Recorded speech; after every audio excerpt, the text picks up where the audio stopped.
On se met contre le mur et là on commence à leur rouler des grosses pelles contre le mur devant tout le monde. J'ai pas un niveau élevé d'énergie, donc là j'ai un petit blocage. Je prends mes mains et comme un acteur porno, je plaque mes mains comme ça sur son cul et je la lève et là je fais encore plus de mouvements de baisse comme ça.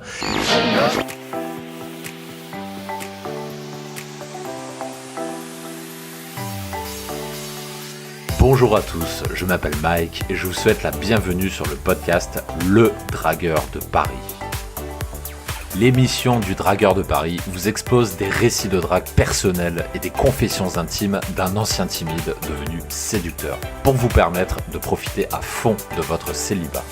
Le podcast est bien entendu disponible sur toutes les plateformes. Pensez à vous abonner pour ne pas rater la publication de chaque nouvel épisode. Bonjour à tous et séducteurs, ici Mike, le dragueur de Paris, votre coach en séduction. Et aujourd'hui, dans ce podcast, nous sommes samedi, j'ai un petit peu la voix cassée puisque hier soir, on est sorti avec deux amis en boîte de nuit, une boîte de nuit parisienne qui s'appelle le Globo, une boîte que j'aime beaucoup, qui est très sympa. Et ça m'a donné une idée, je me suis dit, pour cette nouvelle émission de podcast, je vais vous enregistrer une histoire de drague que j'avais vécue dans cette même boîte de nuit un soir d'Halloween. On dit toujours qu'Halloween, il faut être déguisé, il faut faire ci, il faut faire ça. Et dans ce récit, je vais vous dire exactement le contraire. Je vais vous raconter comment j'ai réussi à obtenir un plan d'asseoir avec une femme en sortant totalement déchiré, on en avait pas mal bu. On n'était pas déguisés, on était habillés, je devais avoir un t-shirt noir et un jean, le truc le plus basique et le plus banal qui soit. Et on est allé dans une soirée où la plupart des gens étaient déguisés. Et quand on part de ce postulat, les gens, je pense, vont avoir tendance à dire « Non mais tu pourras jamais choper, t'es pas déguisé, ça marchera pas ». Et je vais vous raconter donc toutes les montagnes russes émotionnelles qui s'est passé dans cette soirée qui m'ont conduit à réaliser un plan d'asseoir en même pas 2 heures chez une parisienne bourgeoise en plus qui habitait dans le 5e arrondissement de mémoire, qui vivait pour elle toute seule dans un énorme appart, un appart de 50 mètres carrés, vraiment un truc de dingue. Donc en fait je suis tombé non seulement sur une nana que j'ai pu baiser très rapidement, mais en plus sur une bourgeoise, le genre de bourgeoise parisienne qui a tendance un peu à prendre de haut les gens. Avant de commencer, je fais souvent le rappel, j'insiste beaucoup sur ça parce que c'est vraiment important. Si le podcast vous plaît et si vous souhaitez que l'émission continue au fil des semaines et des mois, ce que je vous demande de faire, c'est de laisser un avis 5 étoiles sur iTunes, donc sur l'application Apple Podcast. Vous pouvez le faire grâce à votre téléphone, ça vous prend seulement 1 minute, mais ça m'aide énormément à continuer de vous proposer du contenu qualité. Ça me donne également envie de continuer puisque je le fais non pas pour moi, mais je le fais pour vous qui m'écoutez, pour tous les gens qui m'écoutent et qui sont de plus en plus nombreux.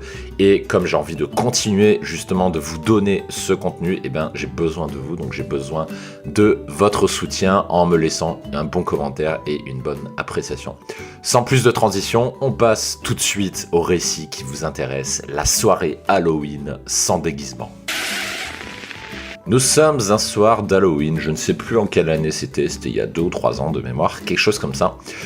Et cette année, contrairement aux autres, je n'avais pas vraiment envie de me déguiser. J'avais juste envie de 2 choses. 1, de me défoncer la gueule, et 2, de sortir draguer. C'était vraiment mes 2 seules envies du moment et je m'en battais les steaks de cette année de mettre les espèces d'oreilles de diable que tout le monde met, de mettre les petits masques, les machins, les trucs des Anonymous là, je sais pas pourquoi, mais en soirée Halloween, tout le monde met des masques comme ça. Et j'avais pas envie de faire comme tout le monde tout simplement. Donc je me suis dit, cette année, on va sortir draguer. Et fort heureusement, mon copilote de soirée, donc Anthony, oui c'était Anthony, ouais. Mon copilote de soirée était à peu près sur la même longueur d'onde aussi. Et c'est ainsi que on se planifie comme d'habitude notre rituel de sortie du samedi soir, puisque de mémoire on était un samedi soir à ce moment-là. Le meilleur moment pour sortir, toujours privilégier le samedi soir au vendredi soir. Pourquoi ? Parce que souvent, le vendredi soir, j'ai remarqué que, déjà, il y a moins de monde, mais les gens, ils sont encore un petit peu fatigués de la semaine. C'est-à-dire, on a enchaîné du lundi au vendredi, et le vendredi soir, les gens n'ont pas eu le temps de faire la sieste, ils n'ont pas eu le temps de faire ceci, cela. Et j'ai remarqué que systématiquement, les nanas sont plus ouvertes à l'idée de faire un plan d'un soir ou de faire des rencontres le samedi soir. Je pense que c'est pour cette raison, pour une question de fatigue. Il y a probablement d'autres raisons, je ne les connais pas toutes, mais c'est quelque chose que j'ai remarqué. Donc, si vous devez retenir un seul jour pour sortir, sortez le samedi soir, c'est un très bon jour, mais choisissez bien votre spot parce qu'en général, les mecs ont la même idée, d'où l'importance de bien choisir son spot. Ne choisissez pas des spots bondés de mecs, parce que sinon vous allez rentrer bredouille. Donc du coup, mon copilote de soirée me rejoint vers les 23h. Je crois que j'avais dormi une bonne partie de la journée, où j'avais dû faire du street, je sais plus. Il arrive vers les 23h, et puis on picole jusqu'à environ minuit, quelque chose comme ça. Et on se dit, on va jouer la rentabilité, on habite dans le 6e arrondissement, et bien on va sortir dans les bars les plus proches de chez nous. Donc du coup, on sort de chez moi, on marche 5 minutes et on arrive à une rue que j'aime beaucoup, qui s'appelle la rue Princesse à Paris, que vous connaissez peut-être si vous sortez souvent le vendredi, le samedi soir. C'est une rue assez bourgeoise, mais avec un excellent ratio et avec un bon niveau de nana. Donc si vous aimez draguer des bourgeois, si vous aimez le high level, comme on dit, si vous aimez un petit peu ce genre de gonzesse, c'est-à-dire pas le bas de gamme, mais vraiment le haut de gamme, eh ben allez-y, la rue Princesse, c'est vraiment un super spot. Par contre, je ne cache pas, c'est un des spots, à mon sens, les plus difficiles sur Paris, puisque je crois que c'est l'endroit où j'ai le moins ramené de filles de toute ma carrière. Donc voilà, très bon spot, mais spot difficile parce que le niveau est élevé.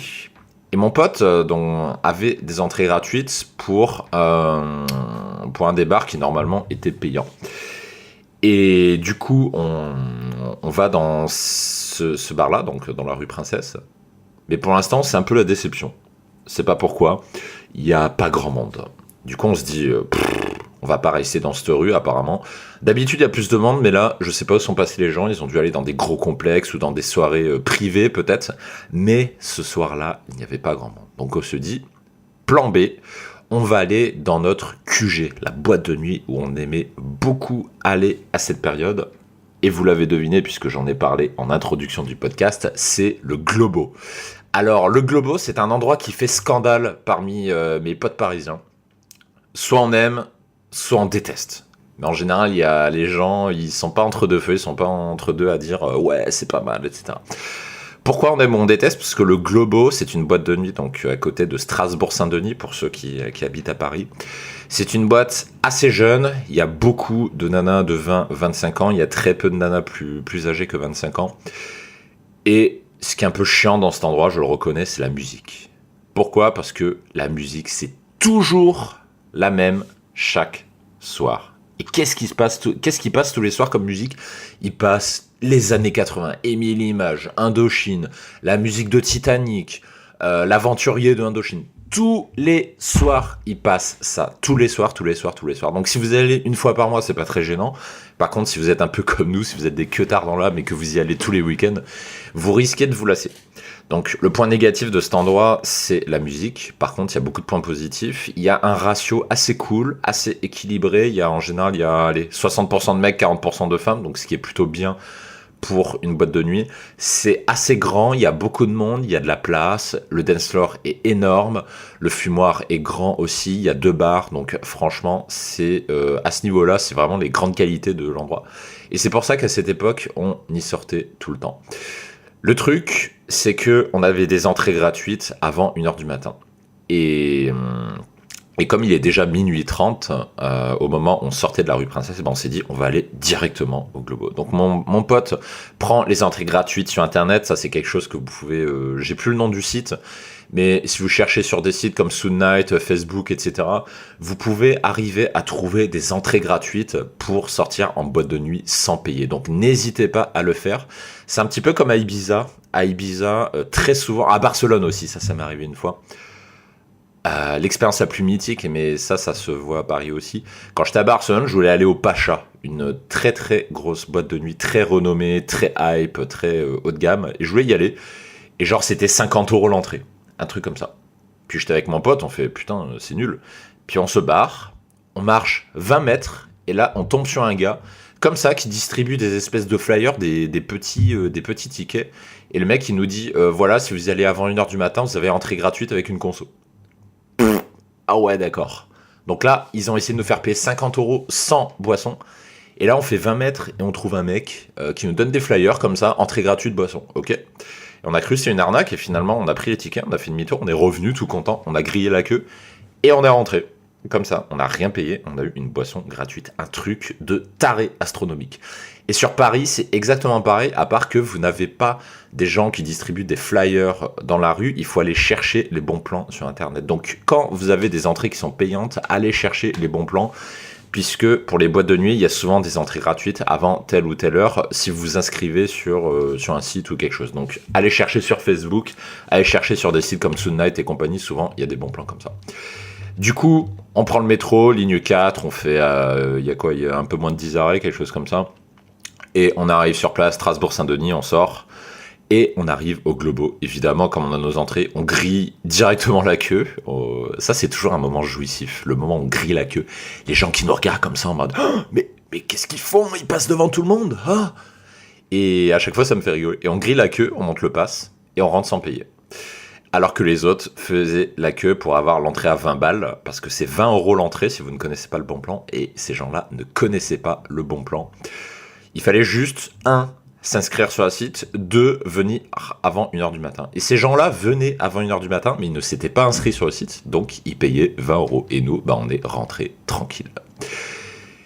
Et on rentre, et finalement, il n'y avait pas tant de gens que ça qui portaient un déguisement, donc ça nous a fait un petit peu déculpabiliser, puisque comme je vous l'ai dit en introduction, on est sorti pour draguer, donc on s'est dit on s'en bat les couilles des déguisements.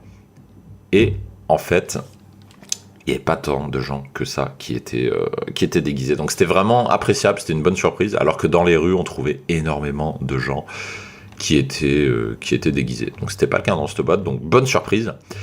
Et du coup, qu'est-ce qu'on fait en arrivant au Globo? On descend les grands escaliers, on pose donc je décris pour ceux qui connaissent, on descend le grand escalier, le fameux grand escalier du Globo. On arrive au vestiaire, on pose nos vestes. Et très important, quand vous arrivez comme ça dans une boîte de nuit, il faut tout de suite attaquer. Il ne faut jamais faire ce que j'appelle de l'observation. Pourquoi? Parce que si vous arrivez sur un spot et que dans les 5 minutes, vous n'avez parlé à personne et que vous êtes resté en mode observateur, vous allez avoir de grandes difficultés pour socialiser pendant la soirée. Donc là, vraiment, conseil extrêmement important pour vous. Quand vous arrivez dans une boîte de nuit, il faut faire ce que j'appelle c'est pas de moi, je sais plus qui c'est qui avait appelé ça comme ça. Il faut faire une technique qu'on appelle le papillonnage. Le papillonnage, qu'est-ce que c'est? C'est vous arrivez à un endroit et vous allez un petit peu chatter à tout le monde. Vous allez aller au bar, vous tapez un peu la discu vite fait avec une nana, puis un mec, puis ensuite vous allez au fumoir, vous allez fumer, vous parlez un peu avec des gens, etc. Il faut le faire dès le départ si vous voulez garder une énergie. Et donc on a commencé à attaquer, mais on s'est rendu compte que c'était encore un peu tôt, parce que les gens ne sont pas suffisamment alcoolisés, et on regarde autour de nous, et autour de nous, on remarque qu'effectivement, il n'y a pas grand monde en train de choper. Ça, pareil, c'est une technique que je vous apprends et qui va vous sauver des heures en boîte de nuit et dans les bars également. Pour savoir si c'est le bon moment pour choper et si l'endroit est fait pour ça, regardez autour de vous et regardez si vous voyez des gens qui s'embrassent. Très souvent, quand on sort trop tôt, qu'est-ce que vous voyez? Vous voyez des gens qui sont froids, qui sont en train de boire, de se regarder, de discuter, mais personne en train de se chauffer, de s'embrasser, etc. Et dans ces cas-là, ça veut dire que ça va être assez compliqué. Par contre, si vous voyez autour de vous que les gens ils sont en train de se rouler des pelles, machin, qu'il y a 3, 4, 5, 6 couples autour de vous en train de s'embrasser, et bien bizarrement, ça va être favorable pour vous parce que les filles autour de vous vont ressentir une espèce de pression dans le sens où elles voient des couples, des mecs, des nanas se galocher à droite à gauche. Et c'est un petit peu un effet de jalousie humaine. Indirectement, on va avoir envie de faire pareil. C'est un petit peu comme ça que ça marche dans le monde de la nuit. Donc, regardez autour de vous et regardez si vous voyez des gens qui sont en train de se chauffer ou de se choper ou pas. Et dans le cas présent, c'était encore tôt parce qu'il n'y avait personne en train de se chauffer. Donc du coup, on a continué le papillonnage à peu près jusqu'à 2h du matin. Donc on naviguait de groupe en groupe, on chattait un peu à tout le monde. Jusqu'à à peu près 2h du matin. sur la route, j'ai pris un numéro d'une Suédoise, que j'ai revu une semaine après d'ailleurs, et je me rappelais même plus de quoi elle ressemblait, parce que j'avais pas mal bu ce soir-là. Et, euh, et donc j'avais mon numéro, mon wing, donc mon copilote de soirée, il avait rien eu encore. Et puis à un moment, il parle à une nana, une grande nana, et on sent que ça passe bien. La nana, elle sourit, elle est assez près de lui, etc. Et je suis assez content pour mon pote parce que le courant semble passer pour lui, mais du coup, je me retrouve tout seul. Et quand je me retrouve tout seul dans ces situations, je me fais un petit peu chier. Et dans ces cas-là, alors je sais que c'est pas un conseil facile à appliquer parce que moi-même, ça m'arrive de ne pas le faire. Quand vous sortez avec un copilote de soirée et que votre copilote est en train de, j'appelle ça hooker, il est en train de hooker une nana, c'est-à-dire il a une touche et c'est en train de le faire, évidemment, vous n'allez pas lui couper le truc en disant oh, je suis tout seul. Vous devez absolument faire votre vie tout seul. Vous ne devez pas rester à côté. Vous devez draguer pour vous en solitaire et continuer, tout simplement. Ça, c'est vraiment conseil en or. Je sais que c'est pas toujours facile à faire parce que ça demande un degré d'énergie élevé parce que c'est facile d'aller draguer quand on est avec son copilote de soirée. Mais quand on se retrouve tout seul au milieu de la boîte de nuit, ça demande du courage, ça demande de l'action. Et il faut avoir envie de baiser également. Donc voilà, quand votre pote a une touche avec une fille, le mieux, c'est d'aller parler à sa copine, si elle en a une, mais c'est pas toujours le cas, parce que là, mon copilote était en train de brancher une nana, mais je voyais pas sa copine à côté. Et, euh, et donc du coup, j'avais personne à qui parler. Et là, j'ai pas un niveau élevé d'énergie, donc là, j'ai un petit blocage. Je me dis, putain, qu'est-ce que je fais ? Et je m'apprêtais à... Je voulais aller au fumoir, je crois. Je m'apprêtais à aller au fumoir. Et puis là, il y a une nana qui m'a vu. Et... ah non, c'était pas... Non, c'était pas une autre nana. C'était la fille que mon copilote de soirée était en train de brancher. Elle voit que je me fais chier. Et au moment où je m'apprêtais à partir, elle vient me voir. Et qu'est-ce qu'elle me dit ? Elle me dit, viens, je vais te présenter ma sœur jumelle. Je fais waouh, trop bien. Elle a une sœur et en plus elle me dit que c'est une sœur jumelle. Peut-être que c'est la même. Déjà physiquement, celle de la fille qui est en train de serrer mon pote, elle était vraiment pas mal. Bah, je me dis putain, la sœur jumelle, elle doit être bien aussi. Et ben en fait c'est pas une jumelle, c'était une fausse jumelle donc elle se ressemblait pas trop. Et elle me présente sa sœur et c'est vrai qu'elle est bien en plus. Sa sœur elle est vraiment bien. C'est un autre type de gonzesse mais elle est bien. Du coup on se retrouve chacun avec sa gonzesse. Mon copilote de soirée avec la fille qui m'a introduit à sa sœur et la fameuse sœur avec moi. Et je ne sais pas dire pourquoi mais le courant ne passe pas. Je sais pas. Je pense que vous comprenez un petit peu ce ressenti. Des fois on parle à des gens et c'est super fluide. Et des fois, on parle avec des gens et on se fait chier. On sait pas quoi dire. On se surprend à dire des banalités, à dire des conneries du genre tu viens souvent ici ? Ou tu as quel âge ? Ou tu habites où ? Des trucs comme ça, mais dont on n'a rien à foutre. Et en fait, c'est juste des phrases pour masquer le fait qu'on ne sait pas quoi dire. Et d'habitude, je trouve toujours un truc à dire, surtout quand je suis bourré.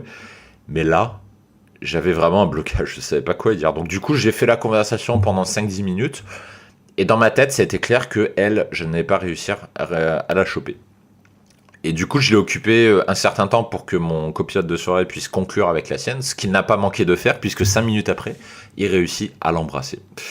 Mais moi, je ne réussis pas. Donc du coup, voilà, donc du coup, ça sert à rien que je m'éternise et je profite d'un moment de blanc où la fille que c'est mon copilote de soirée parle à sa sœur. Donc je vais voir mon copilote, je lui dis non mec elle est pas open, je me fais chier machin et tout. Et là mon pote il me fait ouais si vas-y elle est open, t'es beau gosse, crois en toi, boum boum boum machin et tout. Et puis je me dis bon, perdu pour perdu, j'ai quand même tenté ma chance. Et j'arrive, je tac tac tac, je fais mon petit numéro, j'attrape la main, je fais une danse serrée, machin. Le collet serré passe, je deviens confiant, je me dis tiens, peut-être avait-il raison, peut-être est-elle open, peut-être qu'en fait c'est moi qui me faisais des films. Et du coup je tente de l'embrasser, et là, devinez ce qui se passe. On est en train de danser, nos visages sont à peu près côte à côte, et puis là je recule un petit peu, je regarde ses yeux, Et puis là, je m'approche pour l'embrasser. Et qu'est-ce qui se passe? Eh ben, je prends un vent. Et ouais, je pense que vous avez cru que j'allais vous dire que je l'ai embrassé. Eh ben non, désolé de vous décevoir, je ne l'ai pas embrassé, j'ai pris un gros vent. Donc du coup, j'en ai eu marre. Là, c'était vraiment la goutte d'eau qui a fait déborder le vase. Donc, je prétexte une excuse, je sais plus ce que j'ai dit, mais je prétexte une excuse pour... Ah si, je crois que je lui ai dit directement. Je lui ai dit directement, bah écoute, ça sert à rien qu'on reste ensemble, le courant passe pas. Elle m'a dit ouais, ok, etc. Et je décide de me barrer, et à ce moment-là, bah elle, évidemment, elle va voir la copine que mon pote venait de chauffer, qu'il était en train d'embrasser. Du coup, ça crame un peu le coup. Mais là, je tenais plus. Pas, je veux bien occuper les copines des autres, mais pas trop longtemps non plus. Donc du coup, je vais voir mon pote, je lui dis, prends son numéro, on va draguer d'autres nanas. Et ça, c'est quelque chose que je vous recommande de faire. Quand vous sentez que vous ne pouvez pas aller plus loin avec une nana, prenez son numéro et barrez-vous pour draguer d'autres nanas. Ne restez pas avec une nana si vous sentez que ça ne donnera rien ce soir. C'est une perte de temps parce que vous allez passer des heures et des heures avec elle. Et si vous n'avez rien à la fin, eh ben vous l'aurez dans le cul. Donc, prenez son numéro et allez draguer d'autres nanas. Regardez bien sûr un petit peu autour de vous si elle n'est pas en train de vous observer, parce que sinon vous êtes sûr qu'elle ne vous rappellera pas. Enfin, ça m'est déjà arrivé de faire ça, de me faire cramer, de quand même revoir la nana, mais ne prenez pas de risques. Faites pas comme moi, faites pas le fou. Parce que j'en ai fait des conneries comme ça, donc faites pas les mêmes erreurs que moi. Et du coup, bah, on va pouvoir draguer d'autres nanas, donc c'est cool. Et on repart sur le dance floor, et là, on tombe sur un autre groupe de deux. Un groupe de deux nanas habillées en diablesse. Ça, c'est vraiment un déguisement que je trouve super sexy. Les espèces de petites oreilles rouges, des trucs rouges là sur la tête. C'est vraiment un déguisement de merde, mais je trouve ça très sexy sur les filles. Et on arrive sur le set de 2 et pas le temps de réfléchir, mon copilote de soirée, qu'est-ce qu'il fait? Tac, il se rue sur le groupe. Et fort heureusement, il ne se dirige pas vers celle que je voulais. Il y avait une grande et une moins grande. La grande, elle faisait 1m74, je m'en rappelle. Elle avait des lunettes, un peu style intellectuel, était habillée en diablesse, comme sa copine, mais elle avait des oreilles un peu rouges, donc ça se voyait encore plus. Et heureusement, mon copilote est allé draguer l'autre dès le départ. Donc du coup, j'ai attaqué la grande, et ça tombe bien, c'est celle que je voulais. Donc qu'est-ce qu'on fait? Je ne dis pas un mot. On arrive, j'attrape sa main, et je fais un petit peu tac tac tac comme ça, par rapport à la musique. Toujours danser en rythme, hein. Pas besoin d'être un grand danseur, hein. Je prétends pas danser comme le Patrick Swayze dans le fameux film là. Putain, comment il s'appelle ce film? Merde, je sais plus. C'est la chanson, ça fait na na na na na na na. Putain, comment ça s'appelle? Je sais plus. Ah oui, voilà, Dirty Dancing. Voilà. Pas besoin d'avoir un niveau de danse comme dans Dirty Dancing, ça sert à rien. Je fais la danse la plus pourrie qui soit, c'est-à-dire j'attrape la main, je mets la main sur la hanche comme ça et je danse au rythme. Le truc de base, le truc de merde. Et mon pote, c'est pareil, il est encore pire que moi à ce niveau-là. Et tout ce que vous faites, vous dansez comme ça, et petit à petit, vous allez vous rapprocher. Vous mettez une main dans l'autre comme ça, puis après vous mettez les mains autour de la taille, puis après vous rapprochez, elle met ses mains autour de votre cou, etc. Et je la sens open dès le départ, et j'arrive à conclure en 10 minutes sans aucun effort. Tout simplement, comment j'ai fait? Eh ben, j'ai attaqué, comme je vous l'ai dit, je fais un petit peu une danse avec un peu de distance, c'est-à-dire main dans la main, j'ai ma main droite dans sa main gauche, etc. Et puis on danse comme ça, et puis après je rapproche de moi par étapes. Et à chaque fois, vous faites une validation comme ça. Vous la rapprochez de vous, vous restez 1 minute comme ça. Vous n'avez pas de refus? Ok, étape suivante. Vous allez encore un peu plus près. Ça marche? Ok. Vous allez à l'étape suivante. Et encore un peu plus à chaque fois. Tant que vous n'avez pas de refus, eh ben, vous y allez. Et c'est ça le truc. Et c'est ce que j'ai fait en 10 minutes. Eh ben, je l'ai embrassé. Ça y est, je me suis vengé de l'autre connasse qui n'a pas voulu m'embrasser. Madame Chichi. Je vais l'appeler Madame Chichi. Et je lui fais des bisous, mais je mets ma langue profondément dans sa bouche, et elle aussi, donc elle est chaude, je l'ai bien chauffée. Et elle, j'ai remarqué, il y a certaines nanas qui sont comme ça, j'ai remarqué que plus je mettais ma langue au fond de sa bouche, et plus elle était excitée. C'est un truc qui marche chez certaines nanas. Donc comment exciter une nana? Petite astuce simple. Il y a des nanas avec qui ça marche pas, mais elle, ça marchait très bien. Plus je mettais la langue profondément, et plus elle faisait du comme ça, des petits gémissements. Et puis à un moment, pendant que j'ai ma langue dans sa bouche, en général, je ferme les yeux. Quand je mets la langue dans la bouche, je déteste garder les yeux ouverts. Et j'ouvre les yeux un petit peu et je vois que mon copilote de soirée a aussi embrassé la sienne. Donc ça, c'est super cool.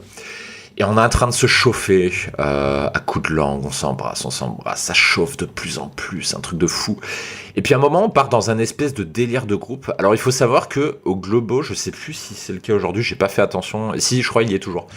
Au Globo, il y a un photomaton, un espèce de photomaton, et ça c'est cool. Et puis à un moment, je sais pas, on les emmenait au bar, en se donnant la main comme ça. Quand vous isolez votre cible, quand vous l'emmenez au bar, je sais pas quoi, prenez toujours la main. Allez-y comme si vous étiez un couple. Vous prenez sa main et vous l'emmenez comme ça. Et on allait au bar, et puis là, mon pote, il me fait ah là, photomaton, machin. Et puis on se prend un délire, on va dans le photomaton, on se met à l'intérieur, on prend des photos à 4, etc. Alors, je dis pas que dans toutes les boîtes de nuit, il y a un photomaton, mais s'il y a des espèces de petites attractions comme ça, des trucs pour prendre des photos, n'hésitez pas à le faire parce que ça renforce la synergie de groupe. Vous avez créé une espèce de synergie et la nana aura moins de chances de vous laisser en plan parce que vous avez créé une dynamique de groupe, vous avez créé un délire commun et du coup, ça va être beaucoup plus facile de baiser derrière.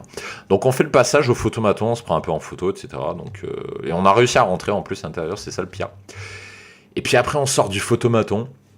Et puis là, je sais pas pourquoi, mais chacun, tous les deux, côte à côte, on prend nos nanas, on se met contre le mur, et là, on commence à leur rouler des grosses pelles contre le mur devant tout le monde. Et on se met à mimer des mouvements de baise. Et elles nous accompagnent, c'est ça le pire. C'est-à-dire qu'on est plaqué contre le mur comme ça, j'essaie de vous faire le dessin, on est plaqué contre le mur. On s'embrasse, je m'entoure la taille comme ça, et puis on fait des espèces de mouvements du bassin comme ça, comme si on baisait. Et le pire, c'est qu'elle rentre dans ce mouvement-là. Elle rentre dans le mouvement, elle fait bouger le bassin comme ça, au même rythme que moi. Et du coup, ça donne un espèce de début de préliminaire, en mode on est en train de baiser dans la botte. C'était limite comme ça. Et la mienne, elle devient complètement excitée quand on fait ça. Elle se met à enrouler sa jambe autour de moi. Donc, c'est-à-dire, elle a les deux jambes. Et là, elle lève une jambe. C'était sa jambe droite, je crois. Et elle l'enroule autour de moi. Un truc de fou. Et du coup, qu'est-ce que je fais? Et ben là, je prends mes mains. Et comme un acteur porno, je plaque mes mains comme ça sur son cul. Et je la lève. Et là, je fais encore plus de mouvements de baisse comme ça. Mais c'est un truc de taré. Et mon pote, bon, il l'a pas soulevé comme ça, mais il faisait un peu pareil aussi. Et on était en train de faire un espèce de ballet nuptial comme ça. On était en train de mimer des mouvements de baisse devant tout le monde.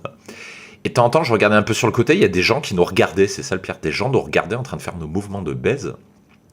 Et tout à coup, qu'est-ce qui se passe tout d'un coup? Il y a quelqu'un qui me fait toc-toc à l'épaule. Quelqu'un qui me fait un petit toc-toc comme ça.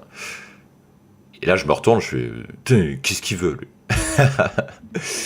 Et essayez de deviner ce qui s'est passé après. Car c'est à ce moment-là que je vais couper le récit, puisque là, on va rentrer dans le moment chaud du récit, le moment chaud qui va conduire justement au fait qu'on va baiser au premier soir, qu'on va baiser à peu près 1 heure après. Donc comme d'habitude, comme à mon habitude dans chaque podcast, vous avez écouté ici la partie gratuite, grand public, accessible à tout le monde. Et pour les abonnés premium, vous allez pouvoir retrouver la suite et la fin du récit, de ce fameux récit de Halloween, dans votre espace membre sur l'espace premium. Donc si vous êtes déjà abonné, eh ben, vous y avez déjà accès, vous avez juste à vous loguer et aller écouter tout de suite la suite. Et si vous n'êtes pas abonné, eh ben, vous pouvez le faire à tout moment, il suffit de vous inscrire en cliquant sur le lien dans la description. Tout est dans la description, il suffit de vous abonner, de vous inscrire et à partir de là, vous avez un accès illimité à tous les podcasts. Et comme vous faites partie également des abonnés, vous avez le droit de rejoindre ma communauté privée qui est une communauté d'un peu plus de 67 personnes au moment où j'enregistre le présent podcast. On est plus de 67 personnes et vous accédez à cette communauté privée qui est inaccessible pour ceux qui n'y ont pas accès. On peut dire tout ce qu'on veut.